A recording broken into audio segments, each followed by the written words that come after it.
Right. Hello, Okay. everyone. Welcome to the President's Quarters. I am so honored to be making this video once more. And today on our hashtag Top 5 Exam Prep Tips, we have Tennille Bee. It's a girl B, right? She's a qualified teacher now, a vet graduate as well. So a good friend of mine. And hopefully you learn a thing or two. And yeah, Tennille, you can also share your social media handles if you want people to follow you and see your work or what you do on the side as well. Okay. So after you're done with the top 5, you can Okay. So, stage is yours. okay, no problem. Sure. All right. Hi, guys. As Frank introduced me, I am Miss B. That's my work name, but I go by the name Tennille. I'll be sharing my top 5 exam tips with you. However, I will be referring to my notes because I'm a teacher and I don't want to make any mistakes. Sure. So let's get right into it. My first tip is how to set goals. So for me, I used to always have a goal or an achievement list, and I used to write down for each module how much I would like to achieve for the assignment and for the exam. So I used to have that chart written in my own handwriting. I don't know, it just felt a bit more personal Yeah. when I wrote it instead of typing it out. I don't know, it's just a psychological thing with me, but I wrote it in my own handwriting. So I could always say, I wrote this and these are my goals. So basically, I'd say, okay, for psychology, I want to achieve 70% plus minus 70, and I would make sure I, stay to those goals. Sure. I also said that I should have manageable goals. So looking at your previous semester or your previous year, obviously you can't have 100% as your goal. It needs to be manageable to what you are capable of doing.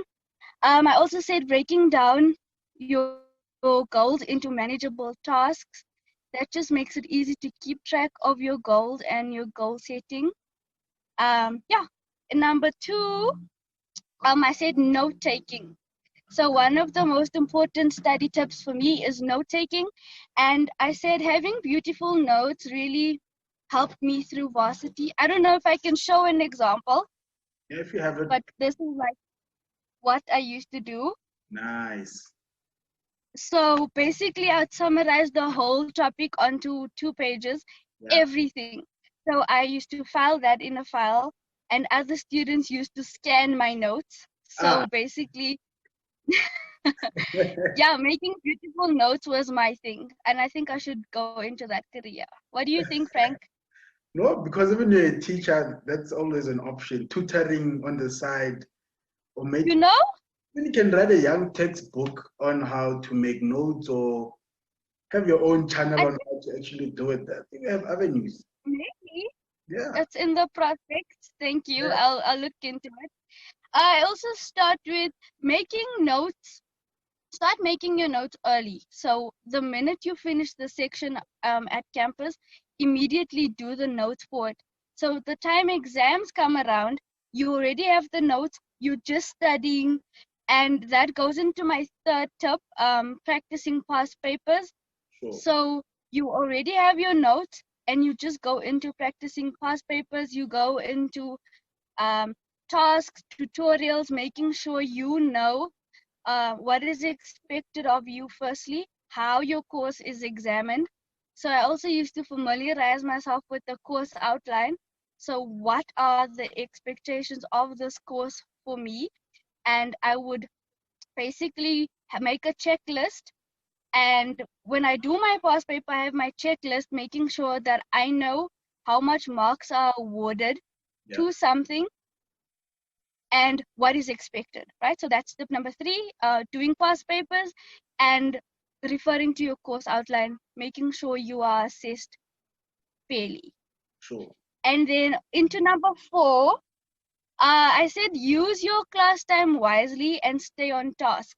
So for me, I used to get to campus at 6 because of transport, And I used to make sure that in that time before 8, the 2 hours, I used to push course. So I used to do tutorials. I used to do research for assignments during that time. So I basically made the most of my day. Because as you know, we only awarded 24 hours.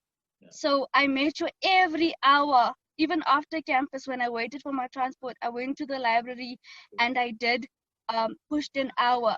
So I wasn't very dedicated in terms of study timetables and sitting down for 5 hours. I used to break down my tasks into manageable bits, and that's basically how I completed my degree. And lastly, I have on my list mastering memorization. So as a teacher, this I also teach my learners that using colors, using diagrams like mind maps, flashcards, like any graphical organization, tables, tabulating, advantages, disadvantages, and also making sure that you understand and you remember the content. So I also used to write certain things in color. So all my definitions would be in blue, all my examples would be in pink, or my application, because varsity requires application, or where I applied that knowledge, I would write in black maybe. And that would make me remember, okay, definition, example, application in the real life context. And yeah, those are my top 5 tips. And even just quickly to bring it back home, because it's locked down, people can't go to libraries. And I think one of my videos touched on the importance of starting early, because you mentioned you made sure you come early on campus around 6, and then you start working from there. And I think to make it relatable to people who are studying at home, or even if you're back at rest, I think it's important for you to ensure you wake up at the same time every single day. Especially if you have your online classes starting, let's say at 8. Yeah, so wake up a bit earlier than your online class, then start preparing for that class or do a tutorial or do something. By the time that class starts, you have done a lot. Yes, so and not to just keep everything for the last minute. I know it's very difficult. Procrastination is obviously a thing, but manageable tasks that are within, your abilities and your capabilities. Yeah, and just breaking it down. It's funny enough, the thing about past papers, one of the guests also mentioned the importance of doing that, because you may know all the work, but if you don't know how they want you to apply it, you find you dumping all that you know on the paper, but you're not doing what they want. Then marks come out, they look like seat numbers, 23, 6, 37. And like, hey, how did that happen? Sure. Yeah.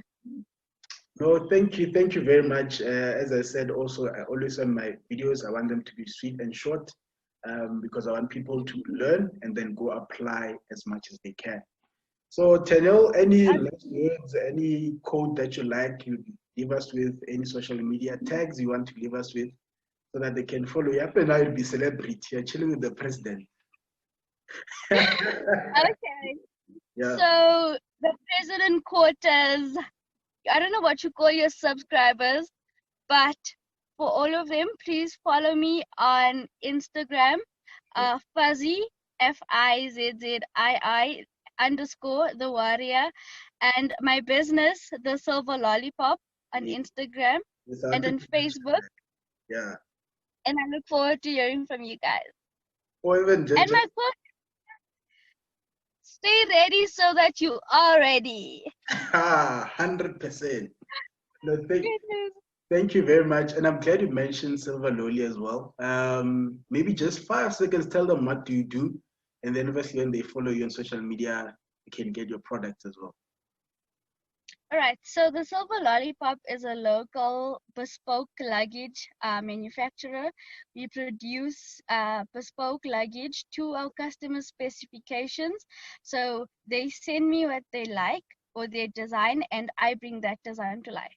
And short and sweet. Well, thank you very much, my teacher. We'll surely keep in contact. Thank you for coming through. Shout out. All the best.